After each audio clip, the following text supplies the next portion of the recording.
जय हिंद मेरे साथियों।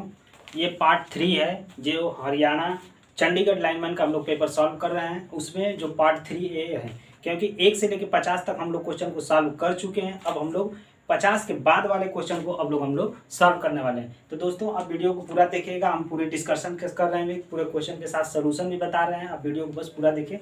चलिए दोस्तों हम लोग स्टार्ट करते हैं। क्वेश्चन नंबर 51 से स्टार्ट करते हैं। क्वेश्चन नंबर 51 आपको साइड में क्वेश्चन दिखाई भी दे रहा है, आप वहां से देखिए और उसको क्वेश्चन को पढ़िए और बताइए। देखिए 50 तक कर चुके हम लोग, 51 तक, पर इसके आगे हम लोग कंटिन्यू करते हैं।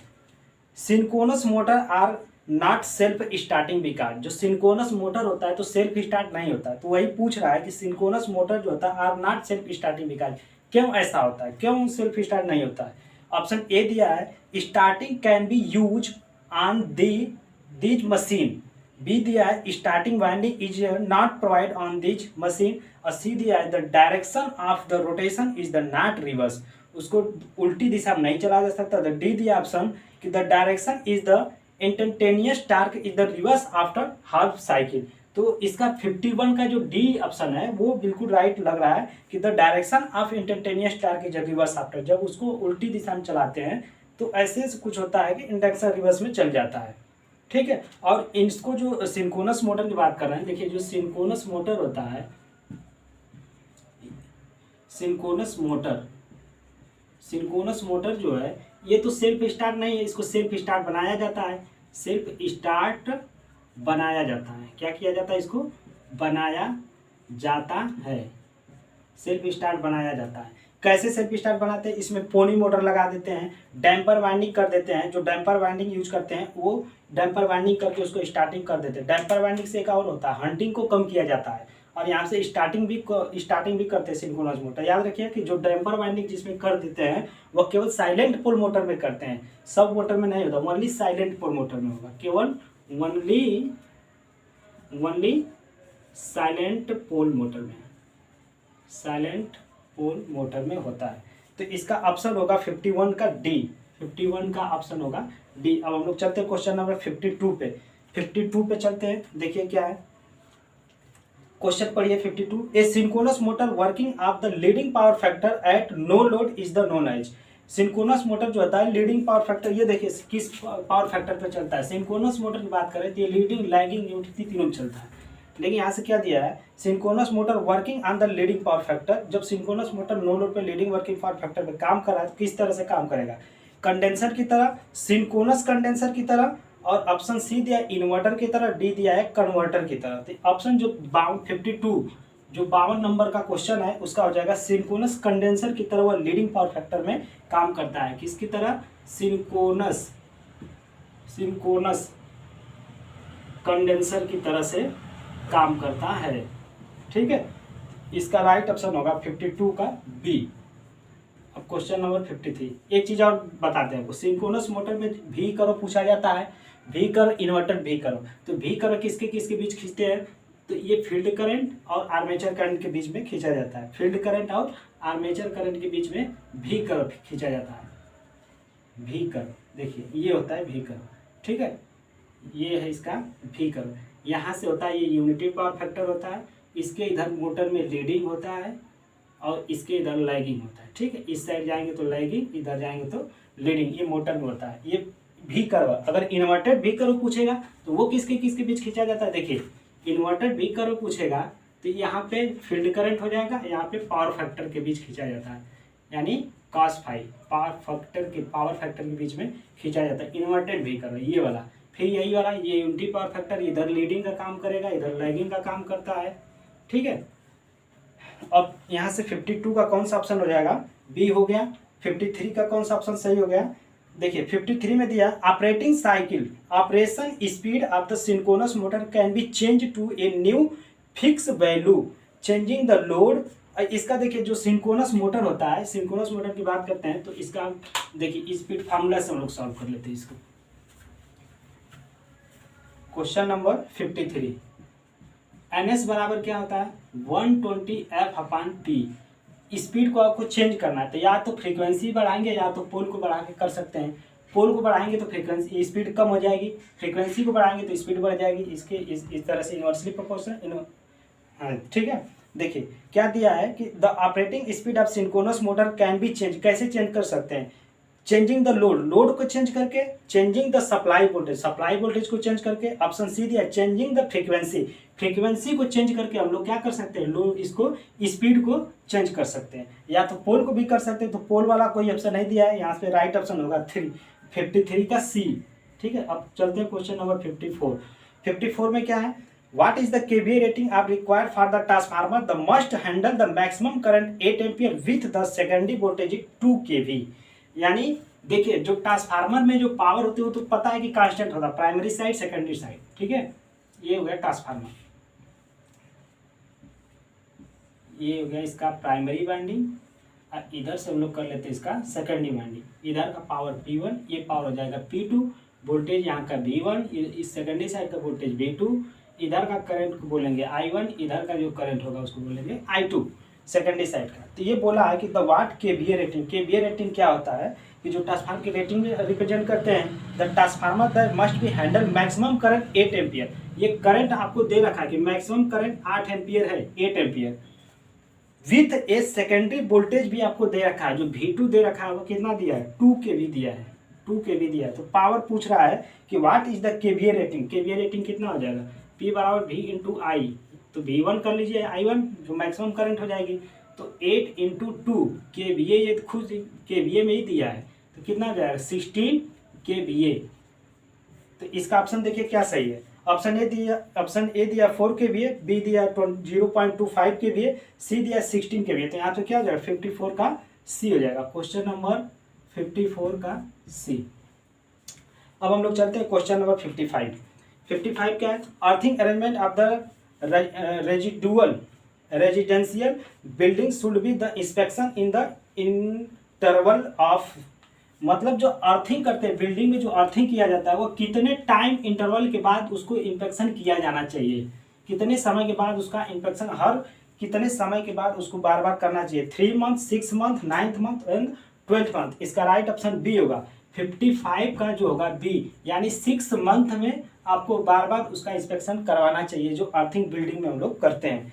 क्वेश्चन नंबर 56 क्या है, maximum permission earth resistance is the large power station, जो पावर स्टेशन जो अर्थिंग होती है, जो जहाँ पर बिजली उत्पादन होता है वहाँ की बात कर रहा है कि maximum permissible earth resistance is the large power station, जो बड़े घरों में बिजली उत्पादन करते हैं वहाँ पर कितना रेजिस्टेंस होना चाहिए, तो 0.5 ओम होना चाहिए जहाँ से बिजली उत्पादन करते हैं। ठीक है, अगर हम लोग जो अर्थिंग करते हैं तो वहाँ पे रेजिस्टेंस जो होता है वहाँ 2 ओम तक अर्थिंग लेते हैं, जितना कम से कम रहेगा उतना सही, लेकिन जहाँ बिजली उत्पादन करते हैं वहाँ 0.5 ओम तक होना चाहिए बड़े घरों में।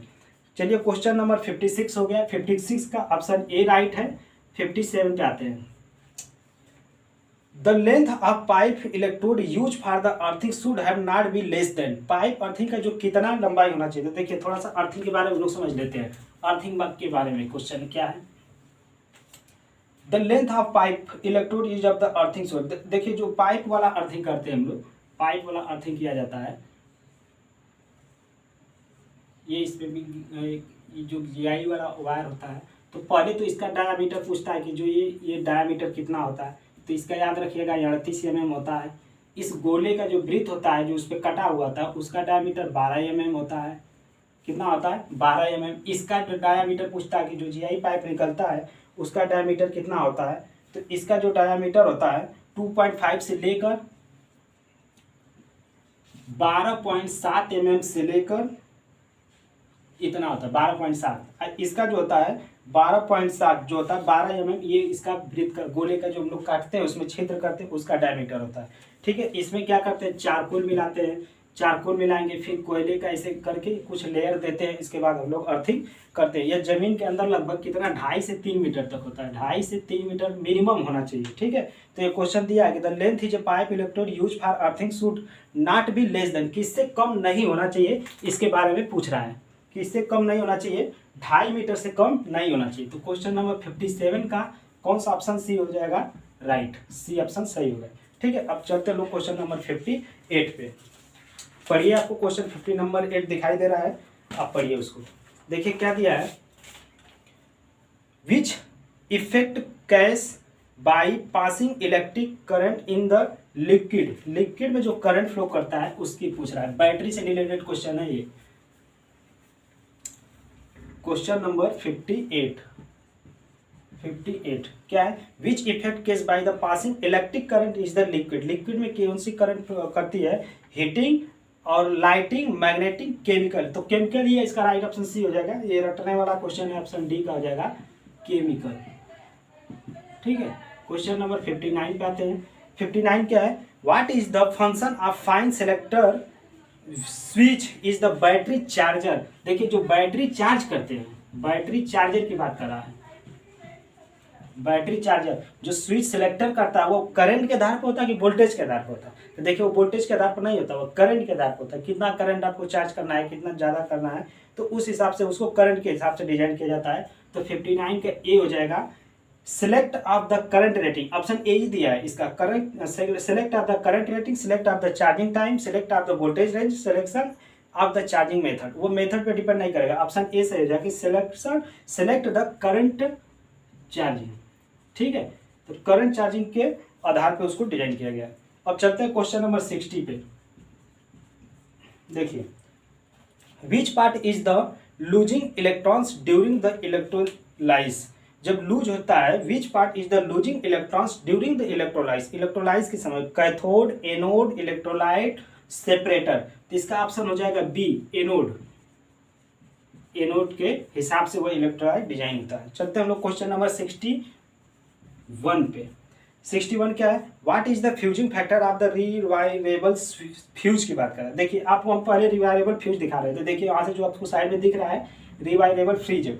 ठीक है, उसको समझिए, देखिए कैसे कर रहा है। ठीक है, वो क्या है, रिवाइवेबल फ्यूज है, उसका फ्यूजिंग फैक्टर कितना होता है, तो इसका थोड़ा सा वेरी करता है। 1.4 इसका राइट दिया है।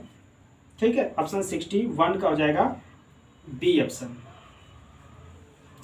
ठीक है, अब चलिए हम लोग चलते हैं क्वेश्चन नंबर 62। 62 क्या है, पढ़िए क्वेश्चन को।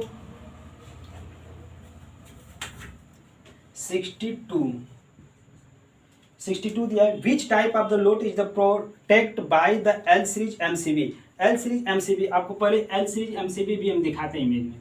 एल सीरीज एमसीबी देखिए जो आपको दिख रहा है वहां पे ना, वो क्या है, एल सीरीज एमसीबी है, एल सीरीज एमसीबी। ठीक है, ये क्या है, एल सीरीज एमसीबी है। अब ये पूछ क्या रहा है कि मोटर और gears and tools, air conditioner. तो जो एल सीरीज एमसीबी यूज करते हैं वह किस में यूज करते हैं, गियर्स में यूज करते हैं। किस में, गियर्स में। ठीक है, इसका राइट ऑप्शन हो जाएगा बी। ठीक है, अब करते हैं क्वेश्चन नंबर 63। 63 क्या है, what is the name of the 4 insulated conductor group. चार इंसुलेटेड कंडक्टर ग्रुप को क्या बोलोगे, क्वाड बोलते हैं, क्वाड बोलते हैं, क्या बोलते हैं, क्वाड बोलते हैं। तो 63 का यहाँ पे हो जाएगा सी।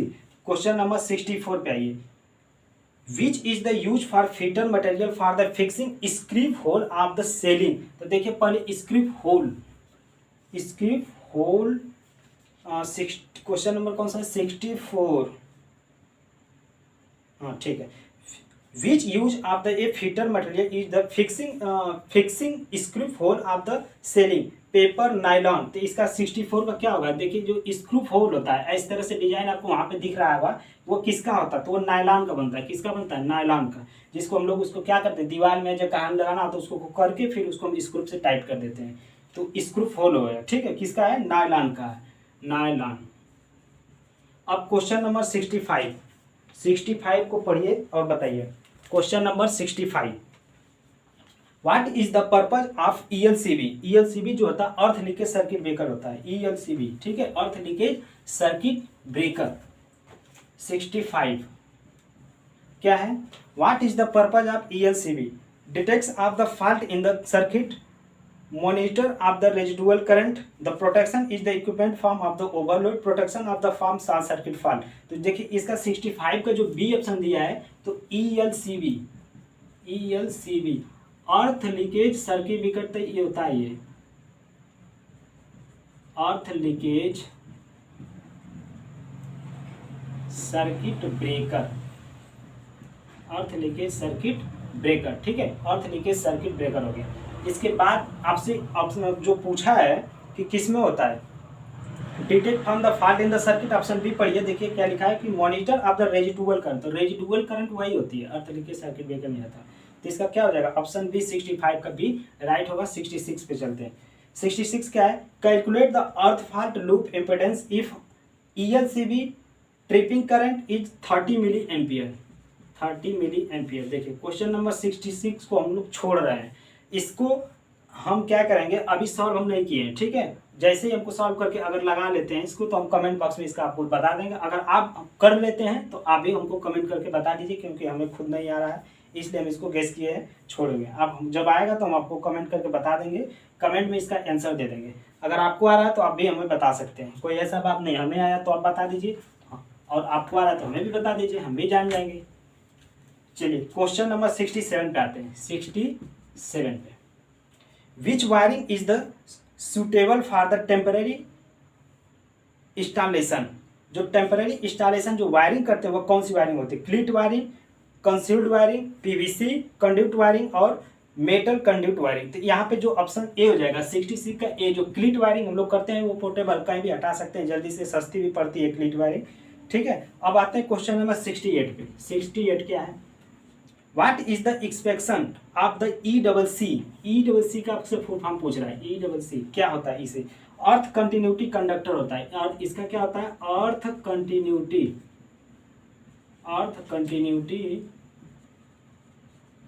कंडक्टर, आपसे फुल फॉर्म पूछा था, ठीक है। तो 68 का हो जाएगा ऑप्शन नंबर बी। अब चलते हैं क्वेश्चन नंबर 69 पे। 69 पे आते हैं, पढ़िए क्वेश्चन 69 क्या लिखा है, which type of the lamp holder is the use for the lamp above the 300 वाट, यानी 300 वाट पे कितना, कौन सा होल्डर यूज करते हैं, ठीक है। ऑप्शन देखिए क्या दिया है, एडिशन स्क्रू होल्डर और गैलियत स्क्रू होल्डर, एंगल होल्डर और ब्रेचेट होल्डर। तो देखिए एडिशन स्क्रू होल्डर क्या होता है, जो आम हम लोग जो देख लेते हैं स्क्रू होल्डर जो होता है हम लोग घरों में जो यूज करते हैं वो होता है लगभग 60 वाट तक यूज करते हैं, कितने वाट तक, 60 वाट तक एडिशन स्क्रू करते हैं। एडिशन वाला कितने करते हैं, एडिशन वाला 60 वाट तक। बी ऑप्शन दिया है गैलियत स्क्रू होल्डर, जो गैलियत स्क्रू होल्डर होता है इसको हम लोग कितने तक करते हैं, ये इसको 300 वाट तक करते हैं, 300 वाट। ऑप्शन जो बी दिया है राइट भी होगा। एंगल होल्डर क्या होता है, एंगल होल्डर जो होता है आप देखे होंगे, आपको इमेज भी हम दिखा देते हैं। देखिए जो इमेज आप देख रहे हैं वो एंगल होल्डर है, कैसा है, जो दीवारों में लगाते हैं टेढ़ा की तरफ दिख रहा है, बिल्कुल टेढ़ा है, वो वही होता है एंगल होल्डर, ठीक है। अब चलते हैं क्वेश्चन नंबर 70 पे। 70 पे आते हैं, क्वेश्चन नंबर 70। अब पढ़िए क्वेश्चन को और बताइए, what is the type of diagram, जो क्वेश्चन नंबर 70 का जो डायग्राम देख रहे हैं उसको बताइए किस चीज का है, वायरिंग डायग्राम है, सर्किट डायग्राम है और इंस्टॉलेशन प्लेन है और लेआउट डायग्राम है। तो ये ऑप्शन ए सही हो जाएगा, क्योंकि ये वायरिंग डायग्राम है, यहाँ पे जो आपको दिख रहा है वो वायरिंग डायग्राम है, क्या है, वायरिंग डायग्राम है, ठीक है, जो आपको दिख रहा है वो वायरिंग डायग्राम है। 71 पे आते हैं, what is the advantage of the creeping, creeping का एडवांटेज क्या है। देखिए जो क्रीपिंग एरर हम लोग पढ़े थे उस इंस्ट्रूमेंट में, एनर्जी मीटर में, गिव यहाँ से दिया है कि क्रीपिंग क्या है, give next the appear, reduce load current, avoid loss connection, easy to replace, उसको आसानी से हटाया जा सकता है, क्या ये सही है। Reduce load current, load current को रिड्यूस करने के लिए सी दिया, एवॉइड लॉसेस कनेक्शन, तो उसको एवॉइड लॉसेस कनेक्शन जो करते हैं इसी के लिए यहाँ पे ऑप्शन सी जो हो जाएगा राइट हो जाएगा कि लॉसेस कनेक्शन क्या था, एवॉइड, उसको हटाया जा सकता है। 72 पे आते हैं, what is the major reading in the dead circuit wiring installation, installation से आपसे पूछ रहा है कि what is the major reading is the dead short wiring installation में कितना ओम होगा। तो ऑप्शन ए क्या दिया है, 0 मेगा ओम। पढ़िए क्वेश्चन को, ऑप्शन 72 है, ठीक है, क्या दिया, 0 मेगा ओम। देखिए जबकि डेड की बात करेगा, डेड शॉर्ट वायर जब शॉर्ट हो जा रहा है तो आपको वहां पे जो रेजिस्टेंस मिलेगा 0 मेगा ओम मिलेगा, ठीक है। अगर शॉर्ट, अगर वो राइट है, सही है, यानी इनफाइनाइट आपको कब मिलेगा, जब वो सही होगा, यानी ओपन जब दिखाएगा तो आपको क्या दिखाएगा, इनफाइनाइट मेगा ओम, और 0 मेगा ओम तो दिखा रहा तो शॉर्ट सर्किट का है, ठीक है। 73 क्या है, what is the function of the leakage transformer in the high pressure sodium vapour lamp circuit, sodium vapour lamp से क्वेश्चन आएगी, what is the function of the leak transformer is the high pressure sodium vapour lamp circuit. Sodium vapour lamp circuit में क्या होता है, देखिए reduce the starting current को कम कर देता है। बी दिया है कि रिड्यूस द वर्किंग वोल्टेज को कम कर देता है। इंक्रीज द वर्किंग वोल्टेज को बढ़ा देता है। Ignite the high voltage the initially, देखिए जब हम लोग यूज करते हैं जो सोडियम वेपर लैंप होता है उसमें जब यूज करते थे ignite the high voltage the initially जब स्टार्टिंग के समय क्या होता है कि वो बहुत ज़्यादा हाई, शुरुआत में हाई वोल्टेज की जरूरत पड़ती है। तो इसका ऑप्शन 73 का हो जाएगा डी। 73 का हो जाएगा option number D, ignite the high voltage initially. 74 पे आते हैं, क्वेश्चन नंबर 74 क्या है? Which term refer the flow of the light into the place surface. Place surface का जो होता है किस पे करते हैं? जो प्लेस सरफेस जो लाइट जलती है, इल्यूमिनेंस की बात करते हैं, ल्यूमिनेंस फ्लक्स, ल्यूमिनेंस इंटेंसिटी। तो इसका 74 का हो जाएगा क्या? राइट ऑप्शन हो जाएगा कि flow of the light into place surface. Place surface की बात करते हैं, इल्यूमिनेंस हो जाएगा इसका, इल्यूमिनेंस ऑप्शन बी राइट होगा। ठीक है, इल्यूमिनेंस। याद रखिएगा कि एक सीपी क्या है? एक कैंडल पावर। एक सीपी बराबर कितना होता है? 4 पाई ल्यूमेन होता है, 4 पाई ल्यूमेन, ये याद रखिएगा। ठीक है, एक सीपी यानी एक कैंडल पावर बराबर 4 पाई ल्यूमेन होता है। नेक्स्ट अब तुम लोग चलते हैं क्वेश्चन नंबर 75 पे। क्वेश्चन नंबर 75 पढ़िए आप। 75 नंबर, क्वेश्चन नंबर 75, हाँ पढ़िए। क्वेश्चन नंबर 75 क्या है? Which type of the light fitting design has the free from of the glare. अब इसका थोड़ा सा अच्छे से हम लोग इसको देख लेते हैं 75 का, क्योंकि ये लास्ट भी क्वेश्चन है, क्वेश्चन नंबर 75 इस वीडियो का। तो देखिए क्या है? Semi direct type, option A दिया है सेमी डायरेक्ट टाइप। बी दिया है सेमी इनडायरेक्ट टाइप,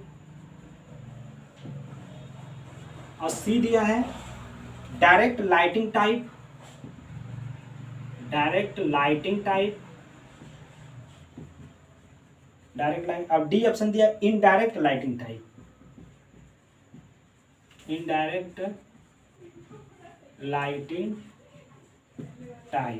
देखिए जो सेमी डायरेक्ट लाइटिंग टाइम होता था इसमें जो 60 से 90% प्रकाश, इसमें क्वेश्चन पूछा जाता है कि लाइट कितना ऊपर जाता है कितना नीचे आता है। तो सेमी डायरेक्ट है तो 60 से 90% प्रकाश कहाँ जाती है? ऊपर जाती है, और बाकी 10% प्रकाश नीचे आती है। ठीक है, सेमी इनडायरेक्ट टाइप में क्या होता है कि इनडायरेक्ट टाइप में 60 से 90% प्रकाश नीचे की तरफ आती है और बाकी 10% ऊपर जाती है। डायरेक्ट लाइटिंग टाइप का है, डायरेक्ट लाइन इसमें सीधे 100% यानी 90 से 100 से 100 कर सकते हैं, यानी 90 से लेकर 100% प्रकाश कहाँ जाती है? ऊपर ही जाती है। ठीक है, 100। इसके बाद इनडायरेक्ट लाइटिंग टाइप में क्या है? इसमें 10% प्रकाश जो है केवल नीचे आती है। ठीक है, तो ये हम लोग पढ़ चुके हैं क्वेश्चन नंबर 75 तक। हमने अभी तक क्वेश्चन 75 तक सॉल्व कर लिए हैं। अब हम लोग नेक्स्ट वीडियो में इसको 75 से 100 तक पूरा कर लेंगे, क्योंकि ये 3-4 पार्ट में वीडियो। ठीक है, 25 क्वेश्चन हम लोग 50 क्वेश्चन से लेकर 75 क्वेश्चन को पढ़ लिए हैं। अगर आप नहीं देखें तो जाके दोनों वीडियो को उस साथ में देखिए, और पहले दूसरे तीसरे पार्ट को आप देख कर खत्म करिए। इसके बाद हम लोग नेक्स्ट वीडियो मिलते हैं 4th पार्ट में। वीडियो देखने के लिए बहुत धन्यवाद। चलिए हम लोग मिलते हैं नेक्स्ट वीडियो में। जय हिंद।